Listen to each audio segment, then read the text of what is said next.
మరి వాళ్ళ అమ్మాయి గారు అల్లుడు గారు కుటుంబానికి ఎంతో ఆవిడ చేతనిస్తూ ఉన్నటువంటి జక్కుల లక్ష్మి గారు మరణం చాలా బాధాకరం. మాకు అది ఈ మధ్యనే తెలిసింది.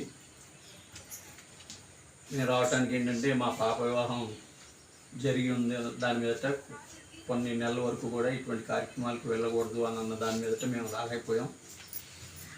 ఈరోజు ఈ కార్యక్రమం రీత్యా ఆ మహాతల్లికి ప్రత్యేక నివాళులు అర్పిస్తూ ఆవిడ ఆత్మ ఎక్కడున్నా కూడా శాంతించాలని మనస్ఫూర్తిగా భగవంతుని ప్రార్థిస్తూ ఈ కార్యక్రమాన్ని ప్రారంభిస్తున్నామండి. ఈరోజు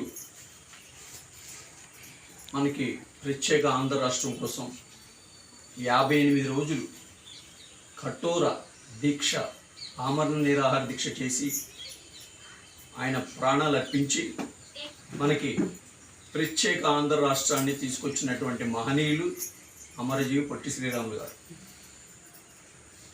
వారు వర్ధంతి 72వ వర్ధంతి వారు కాలం చేసి 72 సంవత్సరాలు అయింది.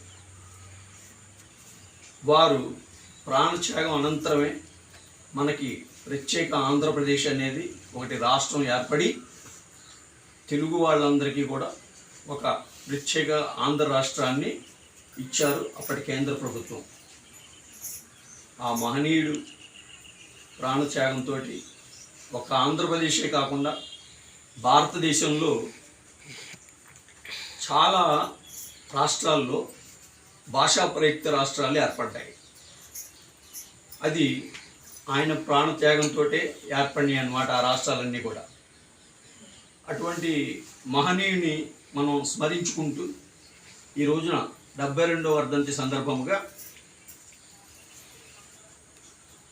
పురస్కరించుకొని ఇక్కడ ఉన్నటువంటి వృద్ధ మాతలందరికీ కూడా పళ్ళు రొట్లు ఇవ్వాలని సంకల్పంతో పెడనపట్టణ ఆర్యవైశ్య సంఘం ఆధ్వర్యంలో ఈ కార్యక్రమం చేపట్టాము.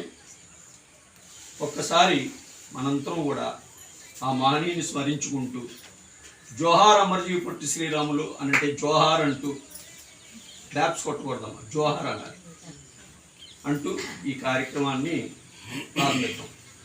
జోహార్ అమరజీవి పొట్టి శ్రీరాములు గారు, జోహార్ అమరజీవి పొట్టి శ్రీరాములు గారు, జోహార్ అమరజీవి పొట్టి శ్రీరాములు గారు, జోహార్ అమరజీవి పొట్టి శ్రీరాములు గారు. అటువంటి మహనీయుల యొక్క ఆశయాలన్నీ కూడా మనమంతా కూడా ఆదర్శంగా తీసుకొని ఆయన